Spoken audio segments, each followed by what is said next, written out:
Friends, आज के इस लेक्चर में हम बात करेंगे एक और बहुत ही इंपॉर्टेंट टॉपिक जिसका नाम है कंजर्वेशन लॉस। कंजर्वेशन लॉस क्या होते हैं, इनसे रिलेटेड क्या क्या क्वेश्चन पूछे गए हैं जीआईसी लेक्चरर एग्जाम में या टीजीटी पीजीटी के एग्जाम में, उस पर हम चर्चा करेंगे। तो सबसे पहले अगर आपने अभी तक हमारा चैनल सब्सक्राइब नहीं किया है दोस्तों, तो प्लीज़ सब्सक्राइब करें और साथ ही साथ बेल आइकन को दबाना ना भूलें, जिससे जो भी हम वीडियो अपलोड करें उसकी नोटिफिकेशन आप तक आसानी से पहुंचती रहे। अगर आपको वीडियो पसंद आती है तो प्लीज़ लाइक और शेयर करना ना भूलें। अब आते हैं हम लोग कंजर्वेशन लॉज के ऊपर। कंजर्वेशन क्या है? Conservation means that a quantity remains same before and after a process, उसको बोला जाता है कंजर्वेशन ऑफ क्वांटिटी। सपोज कर लीजिए हमारे पास में कोई भी प्रोसेस है, उसमें एनर्जी जो है फाइनल और इनिशियल दोनों स्टेट में क्या रहती है, सेम रहती है, तो उसको क्या बोलते हैं, कंजर्वेशन ऑफ एनर्जी। इसी तरीके से कंजर्वेशन ऑफ मोमेंटम भी होता है। मोमेंटम दो तरीके का होता है, लीनियर मोमेंटम और एंगुलर मोमेंटम। तो दोनों क्वांटिटीज कंजर्व रहती हैं फॉर अ सर्टेन प्रोसेस, तो उस प्रोसेस के लिए हम कहते हैं कि मोमेंटम इज कंजर्व। अब वो लीनियर मोमेंटम भी हो सकता है, एंगुलर मोमेंटम भी हो सकता है। आपको एग्जांपल से समझाता हूँ। सपोज कर लीजिए दो बॉल हैं, वो क्या करती हैं, इलास्टिक कोलिजन करती हैं, तो इलास्टिक कोलिजन के लिए हमारा linear momentum is conserve quantity. और दूसरा एग्जांपल ले लीजिए, सपोज कर लीजिए कोई भी एक टेबल है, उस टेबल के ऊपर आपके पास में एक आदमी जो है वो डंबल लेकर के क्या कर रहा है, मतलब इनसाइड कर रहा है, यानी कि डंबल्स को अंदर की ओर खींच रहा है और फिर बाहर की ओर खींच रहा है। तो उस प्रोसेस में हमारा एंगुलर मोमेंटम जो है वो कंजर्व रहता है। इसी तरीके से एक और भी एग्जांपल आपने देखा होगा कि जब कोई तैराक जो है नदी में छलांग लगाता है किसी हाइट से, तो क्या होता है, उस प्रोसेस में भी हमारा एंगुलर मोमेंटम कंजर्व रहता है। तो these are the examples for the conservation of angular momentum और लीनियर मोमेंटम। अब कुछ रिलेशन है, जैसे कि काइनेटिक एनर्जी का वेलोसिटी और मास से रिलेशन क्या है, हाफ एम बी स्क्वायर, ये तो आपने बहुत पढ़ा होगा, बहुत ही फेमस है। और जो सबसे ज़्यादा इंपॉर्टेंट है वो है हमारे पास में कंजर्वेशन काइनेटिक एनर्जी और मोमेंटम में रिलेशन। मोमेंटम यहाँ पर क्या है, पी है, तो K equals to P square by 2m। That is very very important formula for the kinetic energy and momentum के रिलेशन के लिए। अब हम आते हैं अपने क्वेश्चन की तरफ। तो पहला क्वेश्चन जो कि पूछा गया है इसमें कि if a light and heavy body have equal kinetic energy which one has a greater momentum. तो मोमेंटम किसका ज़्यादा होगा, इसको हम कैसे फाइंड आउट कर सकते हैं? उसके लिए हमें काइनेटिक एनर्जी और मोमेंटम का जो भी हमने आपको रिलेशन बताया है उसी को क्या करना पड़ेगा, यूज़ करना पड़ेगा। तो कैसे? हम जानते हैं कि इसमें दिया हुआ है कि लाइट बॉडी होगी तो सीधी सी बात है उसका मास जो होगा वो हैवी से कम हो जाएगा। काइनेटिक एनर्जी दोनों की बराबर दे रखा है, ये क्वेश्चन में दे रखा है आपको। क्वेश्चन में क्या क्या दे रखा है, light and heavy body equal kinetic energy, यानी कि काइनेटिक एनर्जीज जो हैं वो इक्वल हैं दोनों की। अब आपको निकालना क्या है, मोमेंटम का रिलेशन निकालना है। और अभी हमने आपको इस स्लाइड में बताया था कि kinetic energy mass and momentum relation क्या है, पी स्क्वायर बाई 2m। तो बस इसी को इस्तेमाल करेंगे हम लोग। तो काइनेटिक एनर्जी दोनों की इक्वल है, मास का इस तरीके से रिलेशन दिया हुआ है। तो वेलोसिटी प्रोफाइल पहले निकाल लेते हैं। वेलोसिटी प्रोफाइल हमने निकाल लिया। जब वेलोसिटी प्रोफाइल आ जाएगा तो अब हम जानते हैं कि मोमेंटम क्या होता है, P V, P equals to M V होता है। तो लाइट के लिए M L into V L, L means light body और एच मीन्स हैवी बॉडी, तो M L V L upon M H V H. अब इसको रख दीजिए आप directly M L upon M H, क्योंकि V L by V H की value क्या है, under root M H by M L. इसको सॉल्व करोगे आप तो ये कैंसिल हो जाएगा, ये स्क्वायर रूट इसमें आ जाएगा आपके पास में। तो this is under root M L by H. और हम जानते हैं कि जो आपके पास में अभी हमने बताया था कि M L upon M H जो है उसका रेशियो 1 से छोटा है, क्योंकि इसका मतलब क्या है, M L upon M H less than 1। तो M L upon M H less than 1 है, इसका मतलब हो जाएगा कि P L upon P H जो है वो लेस देन 1 है, यानी कि P L is less than P H. तो इसका मतलब क्या है कि जो हाई बॉडी होगी उसका मोमेंटम ज़्यादा होगा।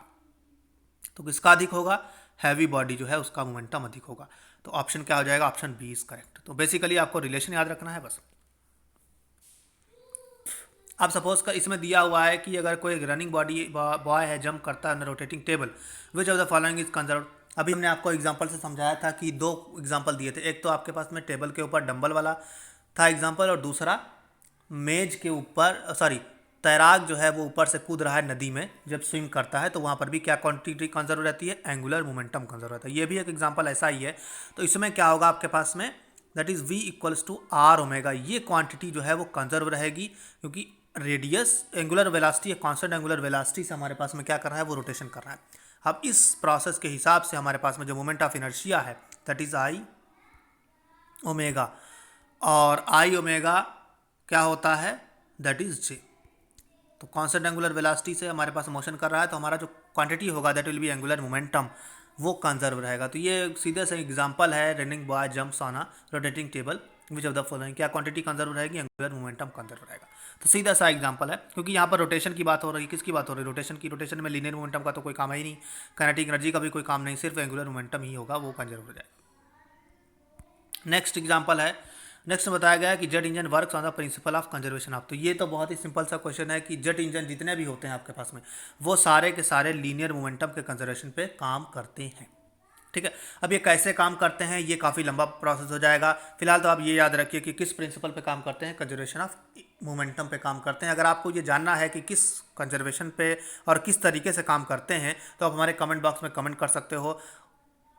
फिर मैं आपको किस तरीके से ये जेट इंजन का प्रिंसिपल होता है, वर्किंग प्रिंसिपल क्या है, ये मैं आपको एक्सप्लेनेशन दूंगा। उसके लिए पूरा एक लेक्चर अलग से बनाना पड़ेगा। तो फिलहाल ये याद रखिए इसमें कि जेट इंजन जो है वो लीनियर मोमेंटम के कंजर्वेशन पे बेस्ड होता है। अब आता है नेक्स्ट क्वेश्चन में। तो kinetic energy is doubled, find the fractional change in momentum. वहाँ पर भी हमने अभी पहले भी एक क्वेश्चन डिस्कस किया था जिसमें काइनेटिक एनर्जी मोमेंटम में रिलेशन था। यहाँ पर भी ये क्वेश्चन देखिए इंपॉर्टेंट है, प्रवक्ता चयन परीक्षा 2011 में पूछा गया। अब इसको कैसे करेंगे? जैसे हमने मालूम है कि के इक्वल्स क्या होता है, पी स्क्वायर बाय 2m होता है। अब K2 जो है वो क्या है, डबल कर दिया गया है इनिशियल वाले का, तो P2 स्क्वायर बाय 2m रख दीजिए। इसका डबल है तो P1 बाई स्क्वायर बाय 2। अब मास तो सेम है तो मास मास कट जाएगा आपके पास में, मास कैंसिल हो जाएगा, बचेगा क्या, P2 बटे P1 का होल स्क्वायर इक्वल्स टू 2। 2 बचेगा तो P2 अपॉन P1 कितना हो जाएगा, √2:1। तो ऑप्शन क्या हो जाएगा आपके पास में, √2 आ जाएगा। Option is A correct. तो सीधा सा है कि यानी कि काइनेटिक एनर्जी डबल कर दी गई है तो क्या चेंज हो जाएगा, √2 का चेंज आ जाएगा। बहुत ही सिंपल सा क्वेश्चन है, जस्ट आपको फॉर्मूला याद रखना है। अब next question, an object moving under a force and torque has linear momentum P and angular momentum L, which one of the following relation valid for the motion of the object. अब यहाँ पर आपको क्या दिया हुआ है कि equations दी हुई हैं 1 2 3 4। अब कौन सी इक्वेशन इसमें वैलिड है, जैसा कि इसको थोड़ा समझने के लिए हमारे पास में क्या है, हमें समझना पड़ेगा। जैसे हम जानते हैं कि न्यूटन सेकंड लॉ से, न्यूटन सेकंड लॉ से क्या होता है आपके पास में, जो फोर्स होता है it is given by rate of change of momentum with respect to time. तो अब इसमें अगर हम देखें अपने ऑप्शंस में, तो फोर्स के लिए तो ये वाला दिया हुआ है आपके पास में, दैट इज़ इनकरेक्ट, और ये तो हो ही नहीं सकता है, तो option A and C are incorrect. अब हमारे पास में बचता है बी एंड डी, और वैसे भी ये वाला जो एक्सप्रेशन है ये तो अपने आप ही रॉन्ग हो जाता है क्योंकि ये फोर्स को रिप्रेजेंट कर रहा है, तो ये भी गलत है। कौन सा ऑप्शन बचेगा, डी। और वैसे भी अगर आपको समझना है तो इसके लिए एक एग्जांपल है, याद रख सकते हो। जैसे कि लीनियर मोशन में अगर हम बात करेंगे तो फोर्स जो है इक्वल्स टू dp/dt, यानी कि rate of change of momentum with respect to time. ये लीनियर मोमेंटम का रेट जो चेंज होता है वो फोर्स का इक्वल होता है, और जो रोटेशनल यानी कि एंगुलर मोमेंटम का जो रेट ऑफ चेंज होता है विद रिस्पेक्ट टू टाइम, वो टॉर्क के इक्वल होता है। टॉर्क वही काम करता है जो लीनियर मोशन में फोर्स करता है। तो इसी तरीके से ये कंजर्वेशन प्रिंसिपल्स को भी डिफाइन करते हैं। लीनियर मोमेंटम कंजर्वेशन का प्रिंसिपल क्या डिफाइन करता है, अगर एक्सटर्नल फोर्स अप्लाइड जो है वो जीरो है तो मोमेंटम कंजर्व रहता है। ठीक उसी तरीके से अगर एक्सटर्नल जो टॉर्क है लगना, किसी भी सिस्टम पर लगने वाला जो एक्सटर्नल टॉर्क है, टॉर्क इज जीरो, तो उस सिस्टम का क्या होता है, एंगुलर मोमेंटम कंजर्व होता है। बहुत ही सिंपल सा ये है। तो कंजर्वेशन प्रिंसिपल भी आप इस तरीके से डिफाइन कर सकते हो। साथ ही साथ ये दो एक्सप्रेशंस है, बहुत इंपॉर्टेंट है, ये आपको याद रखनी, Newton second law and this is for the rotational motion. तो ऑप्शन आपके पास में क्या हो जाएगा, option is D. D option आपके पास में करेक्ट आ जाएगा। अब आते हैं हम लोग नेक्स्ट क्वेश्चन में। नेक्स्ट क्वेश्चन का कहा गया है कि moment of linear momentum is called. Moment का मतलब है कि जो लीनियर मोमेंटम है उसको अगर हम डिस्टेंस से मल्टीप्लाई कर दें तो ये क्या क्वांटिटी कहलाती है। तो इसका तो सिंपल सा है, जैसे कि हम जानते हैं कि P क्या होता है आपके पास में, mv होता है, और हम जानते हैं कि J जो है वो क्या होता है, mvr होता है। तो mvr क्या है, that is P dot are. ये क्या है, P डॉट आर ही तो है। तो यानी कि P dot are is J, यानी कि एंगुलर मोमेंटम को रिप्रेजेंट कर रहा है। ये भी बहुत ही सिंपल सा क्वेश्चन है। तो इसमें क्या पूछा गया है, दैट इज एंगुलर मोमेंटम। तो ऑप्शन इज डी करेक्ट आ जाए। अब आते हैं नेक्स्ट क्वेश्चन पे। ये थोड़ा सा इंपॉर्टेंट क्वेश्चन है आपके लिए। और in kinetic theory of gases a molecule of m mass of an ideal gas collides with the wall of the vessel with velocity v। ठीक है, तो the change in the linear momentum of the molecule, यानी कि जो linear momentum होगा molecule का उसमें क्या चेंज आएगा उसको हमें डिस्कस करना है। तो उसको कैसे डिस्कस करेंगे, सबसे पहले तो हम बताते हैं आपको कि सपोज कर लीजिए कोई वाल है आपके पास में, जैसे कि ये दिखाया गया है। अब इस वाल से कोई मॉलिक्यूल जो है v वेलोसिटी से टकरा गया है और -v वेलोसिटी से वो वापस आ गया। तो इनिशियल मोमेंटम कितना है उसका, mv है, और फाइनल मोमेंटम कितना हो जाएगा, m ऑफ माइनस का v। अब चेंज इन मोमेंटम निकालने का तरीका क्या होता है, final momentum minus initial momentum. Final momentum minus का mv है और इनिशियल मोमेंटम प्लस है, तो ये माइनस के साथ हो जाएगा माइनस का mv। तो कितना चेंज आ जाएगा, माइनस का 2mv। तो चेंज इन मोमेंटम हमारे पास में क्या आ जाएगा, माइनस का 2mv, that is option A is correct. Very simple question है, आपको थोड़ा सा बस इमेजिन करके सॉल्व करना है तो ये सॉल्व हो जाएगा। अब हम बात करने वाले हैं कि एक स्फेयर है with moment of inertia I about its centre of gravity and mass m rolls on the horizontal surface without sliding. The ratio of the kinetic energy to the total kinetic energy is. अब यहाँ पर सिर्फ हमारे पास में एक sphere है, तो स्फेयर के लिए जो काइनेटिक एनर्जी होती है वो क्या होगी, रोटेशनल काइनेटिक एनर्जी क्या होगी और टोटल काइनेटिक एनर्जी निकालें तो इन दोनों का जो रेशियो होगा वो क्या होगा। सबसे पहले तो आपको समझना होगा कि rotational kinetic energy just half I omega square, जैसा कि यहाँ पर दिखाया गया। और जैसा कि हम जानते हैं कि जो आपके पास में स्फेयर होता है उसके लिए आई की वैल्यू होती है 2/5 mr स्क्वायर। ये हमने प्रीवियस लेक्चर में डिस्कस किया था जिसमें हमने रोटेशनल मोशन को डिस्कस किया है। वहाँ पर हमने जो मोमेंट ऑफ इनर्शिया क्या होता है उसको डिफाइन किया है, साथ ही साथ कुछ बॉडीज़ के लिए मोमेंट ऑफ इनर्शिया लिखे हैं वहाँ पर, तो आप वहाँ से देख सकते हो। अब टोटल एनर्जी की अगर हम बात करेंगे तो ये half I omega square plus का हाफ mv स्क्वायर हो जाएगा। आई की वैल्यू रख दीजिए, ओमेगा रख दोगे और साथ ही साथ mv स्क्वायर, वी बराबर क्या होता है आर ओमेगा। ये हमने सर्कुलर मोशन में डिस्कस किया है।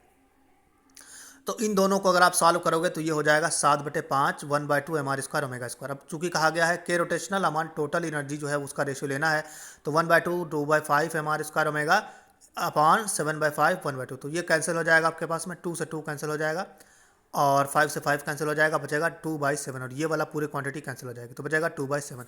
तो क्या रेशियो आ जाएगा आपके पास में, सिंपल सा क्वेश्चन है 2/7, यानी कि ऑप्शन डी इज करेक्ट है।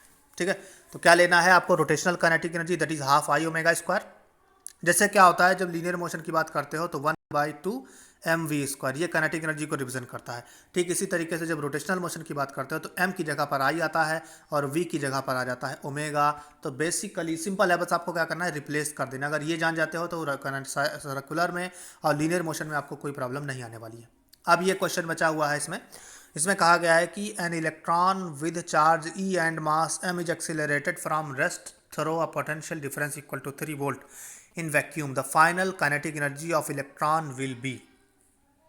फाइनल काइनेटिक एनर्जी क्या होगी, तो उसके लिए आपको क्या करना है, सबसे पहले तो आपको ये समझना पड़ेगा कि अगर आपको कोई भी इलेक्ट्रॉन है उसको किसी पोटेंशियल डिफरेंस से अगर एक्सिलरेट किया जाता है तो उसकी जो काइनेटिक एनर्जी होती है that is K equals to QV joule होती है।